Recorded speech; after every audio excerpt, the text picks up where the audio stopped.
Chartemis Prime, Chartemis Prime, reading comics, toys are hella sick, hella whacking it, taking bad hits, taking bad shits, Startimus, subscribe, Supposed to plug him into his axe. Hey, what's up, you guys? Chartimus Prime here, doing another action figure toy review on the Spider-Man 2 Super Poseable Spider-Man. I've always wanted this figure, just haven't been able to get my hands on it. I gotta give a big thanks to my friend Phil, who hooked me up with this figure, and man, thanks so much. I really wanted this figure, and Phil and I go way back, man, like 10 years ago, dude. Now here's what Phil means to me, man. 10 years ago, Phil was like, hey, you know what, I'm gonna take you to Taco Bell, and I'm gonna give you this. And you're going to never, ever look at comic books the same way ever again. So that's how I got introduced to graphic novels right there. Is Phil gave me this exact copy of The Watchmen right here. So it's kind of random that I'm talking about Watchmen in a Spider-Man review. But, you know, up until that point, I just liked my superhero comics. And I still love my superhero comics. But graphic novels kind of takes it to a different level, you know, I just got to say. Let's get into the base of the figure first. So here's the base, which is pretty cool. You know, not the greatest thing ever.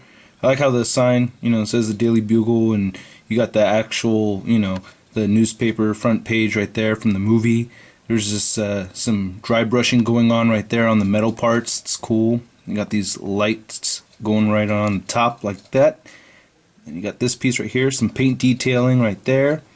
And then nice detail on the brick. So it's not the greatest base in the world, but it's pretty cool. There's also this string dealie right here, which I guess is supposed to be Spider-Man's webbing, and it just clips onto his wrist like that. So if you want it mounted onto the wall, you want Spidey hanging from it, you can do that. There's these push pin holes like a lot of the original Marvel Legends had, and you can see it says 2003 right there, Marvel. So the main selling point of this figure is that he is super poseable, and the box says that he has 46 points of articulation, man. Who are they trying to sell this to? Are they selling it to adults or children? You know what I mean?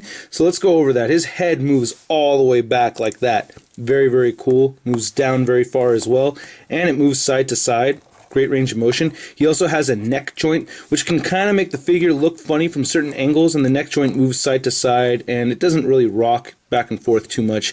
But when you have Spidey looking that way in certain poses, it doesn't really look bad at all. It's just kind of, I don't know, if you have him just like that, the neck kind of does look weird. He has two armpit joints, which is awesome. He has the one that hinges upward like that, and he has this other one that moves horizontally like that, and there's a spider patas right there. But yeah, so you can see how that moves in and out like there, and up and down right there. And I love that the webbing texturing doesn't change or anything. It doesn't go flat. The only part it really goes flat right here is on the ball hinge joint, which allows the arms to move outward, and then you can move it forward like that. You could rotate forward like so. He has a bicep swivel, double jointed elbows. He has a forearm rotation right there. He has wrists that move up and down, and I love this, the individual finger articulation, man.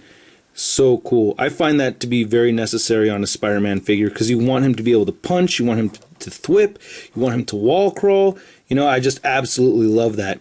Now, this is where the figure kind of gets a little wonky, in my opinion. I think they went a little too far here. I don't know. Like, this is the magnetic Spider-Man 2 figure, and I like the abdomen area on this figure a lot more. And there's a lot of posability here. It crunches forward a decent amount, and it has waist articulation. This, they really went nuts with. He has a rotation right here at the diaphragm joint, and the diaphragm joint kind of shifts back and forth a little bit. He still has the ab crunch, which doesn't go forward a whole ton, but, you know, with that diaphragm joint, it does help.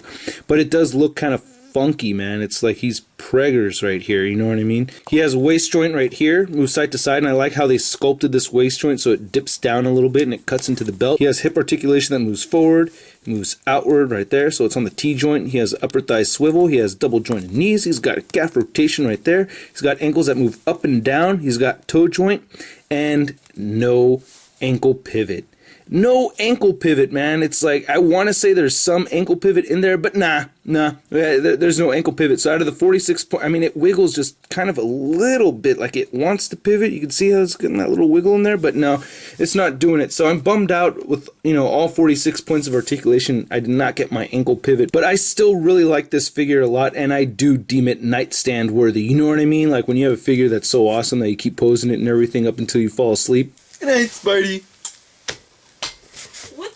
I'm not the only one. I know I'm not the only one, okay? And he does have peg holes at the bottom of his feet, even though his base doesn't come with any pegs for him to plug into or anything. So I really like the head sculpt of this guy. I think that came out very nice. And I like how the webbing is all sculpted on there. Looks very cool. Very, very nice. And then I really like that they actually have shading. Oh, my teeth are whistling, but you can see that there's blue, like especially right there. You can see there's blue and very dark blue mixed in there. So I think that came out really nice. And the texturing, you know, is all sculpted in there. Looks very, very cool. I like the sculpt a lot, except for that abdomen section. There's the back of the figure. See what I'm talking about with that neck joint? You know, it looks kind of strange. But it allows for a lot of posability, so what can you say? One thing I wanted to mention is the fingers on this side right here on the left are actually very loose on my figure. So that's the back of the figure right there. The paint actually gets a little sloppy. You can see some red running through here, so that's a little weak, but at least it's on the back of the figure, you know? So here he's standing side by side to the magnetic Spidey, and you can see what I'm talking about with the torso. I just like the sculpt of this torso much more than this one.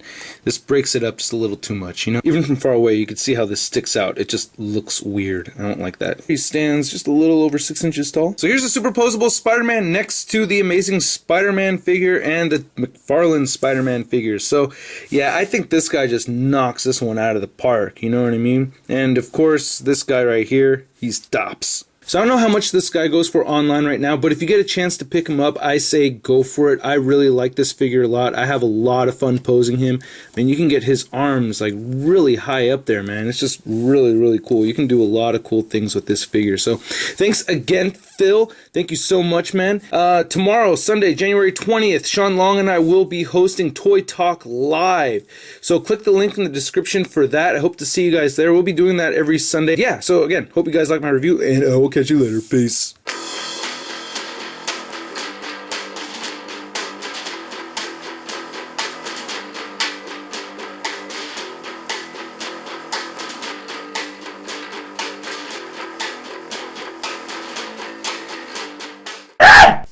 After the light goes off, you say, what the fuck? I know.